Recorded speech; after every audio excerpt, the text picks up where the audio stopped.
राम राम राम राम राम राम राम राम राम नारायण नारायण। संबंध। पूर्व श्लोक में कहा गया कि कर्म फल का त्याग करने वाला ही वास्तव में त्यागी है। अगर मनुष्य कर्म फल का त्याग न करे तो क्या होता है, इसे आगे के श्लोक में बताते हैं। अनिष्टमिष्टम मिश्रं च त्रिविधं कर्मण फलम् भवत्यत्यागिनां प्रेत्य न तु सन्न्यासिनां क्वचित्। कर्म फल का त्याग न करने वाले मनुष्यों को कर्मों का इष्ट, अनिष्ट और मिश्रित ऐसे 3 प्रकार का फल मरने के बाद भी होता है, परंतु कर्म फल का त्याग करने वाले को कहीं भी नहीं होता। व्याख्या। अनिष्टमिष्टम मिश्रं च त्रिविधं कर्मण फलम्। कर्म का फल 3 तरह का होता है, इष्ट, अनिष्ट और मिश्र। जिस परिस्थिति को मनुष्य चाहता है वह इष्ट कर्म फल है, जिस परिस्थिति को मनुष्य नहीं चाहता है वह अनिष्ट कर्म फल है, और जिसमें कुछ भाग इष्ट का तथा कुछ भाग अनिष्ट का है वो मिश्रित कर्म फल है। वास्तव में देखा जाए तो संसार में प्रायः मिश्रित ही फल होता है। जैसे धन होने से अनुकूल और प्रतिकूल दोनों ही परिस्थितियां आती हैं।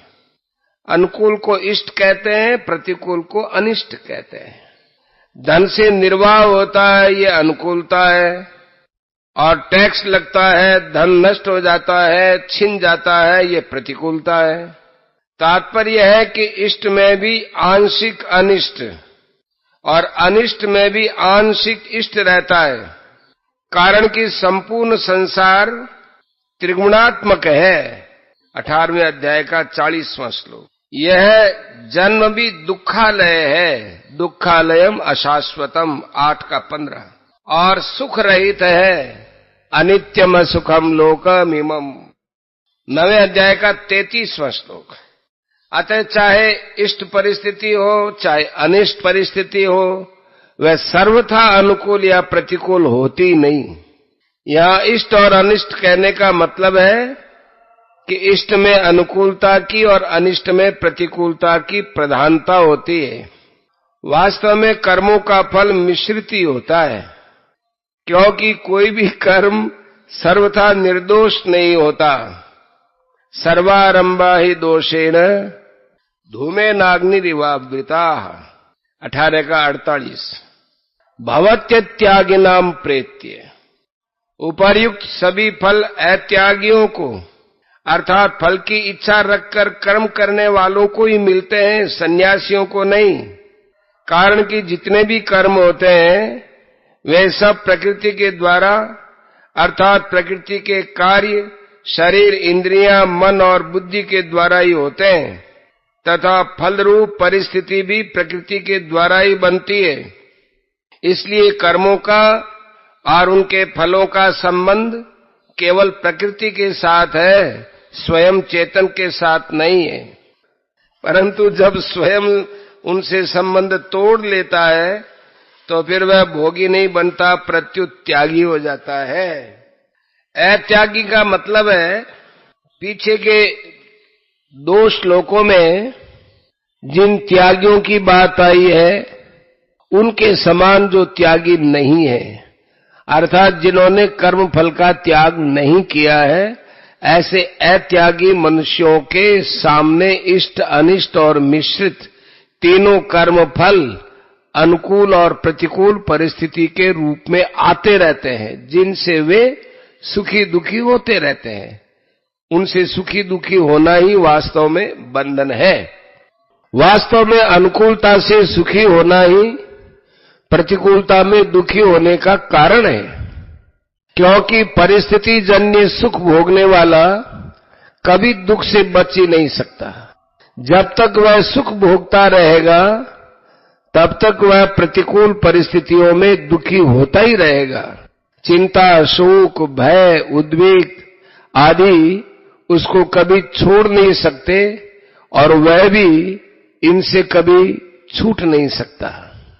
प्रेत्य भवति कहने का तात्पर्य है कि जो कर्म फल के त्यागी नहीं है उनको इष्ट, अनिष्ट और मिश्र ये तीनों कर्म फल मरने के बाद जरूर मिलते हैं, परंतु इसके साथ न तो सन्यासी नाम क्वचित पदों में कहा गया है कि जो कर्म फल के त्यागी हैं उनको कहीं भी अर्थात यहां और मरने के बाद भी कर्म फल नहीं मिलता।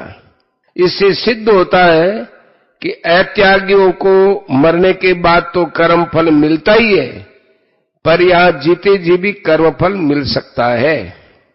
न तो सन्यासी नाम क्वचित, सन्यासियों माने त्यागियों को कहीं भी अर्थात इस लोक में या परलोक में, इस जन्म में या मरने के बाद भी कर्म फल भोगना नहीं पड़ता। हाँ, पूर्व जन्म में किए हुए कर्मों के अनुसार इस जन्म में उनके सामने अनुकूल या प्रतिकूल परिस्थिति तो आती है, परंतु वे अपने विवेक के बल से उन परिस्थितियों के भोगी नहीं बनते, उनसे सुखी दुखी नहीं होते, अर्थात सर्वथा निर्लिप्त रहते हैं। सन्यासियों अर्थात त्यागियों को फल क्यों नहीं भोगना पड़ता? कारण कि वे अपने लिए कुछ भी नहीं करते। उनको अच्छी तरह से ये विवेक हो जाता है कि अपना जो सत स्वरूप है उसके लिए किसी भी क्रिया और वस्तु की आवश्यकता है ही नहीं। अपने लिए पाने की इच्छा से साधक कुछ भी करता है तो वह अपने व्यक्तित्व को ही स्थिर रखता है, क्योंकि वह संसार मात्र के हित से अपना हित अलग मानता है। जब वह संसार मात्र के हित से अपना हित अलग नहीं मानता अर्थात सबके हित में अपना हित मानता है, तब वह स्वतः सर्वभूत हिते रता हो जाता है।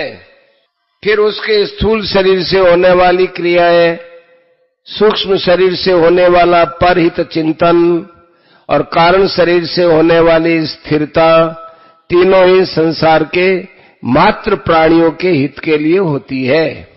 कारण कि शरीर आदि सब की सब सामग्री संसार से अभिन्न है। उस सामग्री से अपना हित चाहना यही गलती होती है जो कि अपनी परिच्छिन्नता में हेतु है।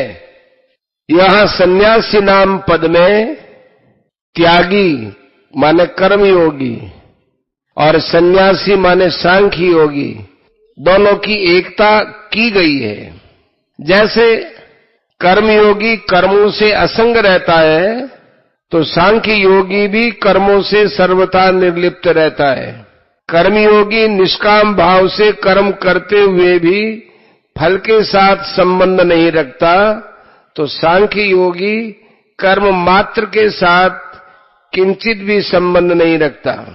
कर्मयोगी फल से संबंध विच्छेद करता है अर्थात ममता का त्याग करता है तो सांख्य योगी कर्तृत्वाभिमान अर्थात अहंता का त्याग करता है। ममता का त्याग होने पर अहंता का भी त्याग स्वतः हो जाता है और अहंता का त्याग होने पर ममता का भी त्याग स्वतः हो जाता है। इसलिए भगवान ने कर्म योग में ममता के त्याग के बाद अहंता का त्याग बताया है, निर्ममो निरहंकार है, और सांख्य योग में अहंता के त्याग के बाद ममता का त्याग बताया है। अहंकारम बलम दर्पम कामम क्रोधम परिग्रहम विमुच्य निर्मम 18 का 53।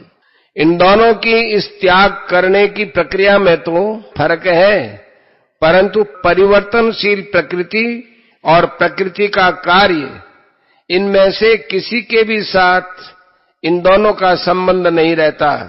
अर्थात तत्व में कर्मयोगी और सांख्य योगी दोनों एक हो जाते हैं। पहले अर्जुन ने ये पूछा था कि मैं सन्यास और त्याग का तत्व जानना चाहता हूं। अतः भगवान ने यहाँ सन्यासी नाम पद से दोनों का यह तत्व बताया कि कर्मयोगी का यह भाव रहता है कि अपना कुछ नहीं है, अपने लिए कुछ नहीं चाहिए और अपने लिए कुछ नहीं करना है। ऐसे ही सांख्य योगी का ये भाव रहता है कि अपना कुछ नहीं है और अपने लिए कुछ नहीं चाहिए। सांख्य योगी प्रकृति और प्रकृति के कार्यों के साथ किंचन मात्र भी अपना संबंध नहीं मानता, इसलिए उसके लिए अपने लिए कुछ नहीं करना है यह कहना नहीं बनता।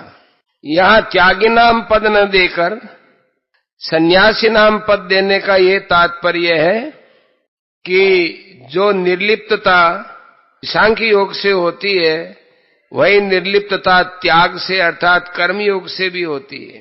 गीता 5वें अध्याय का 4-5वां श्लोक।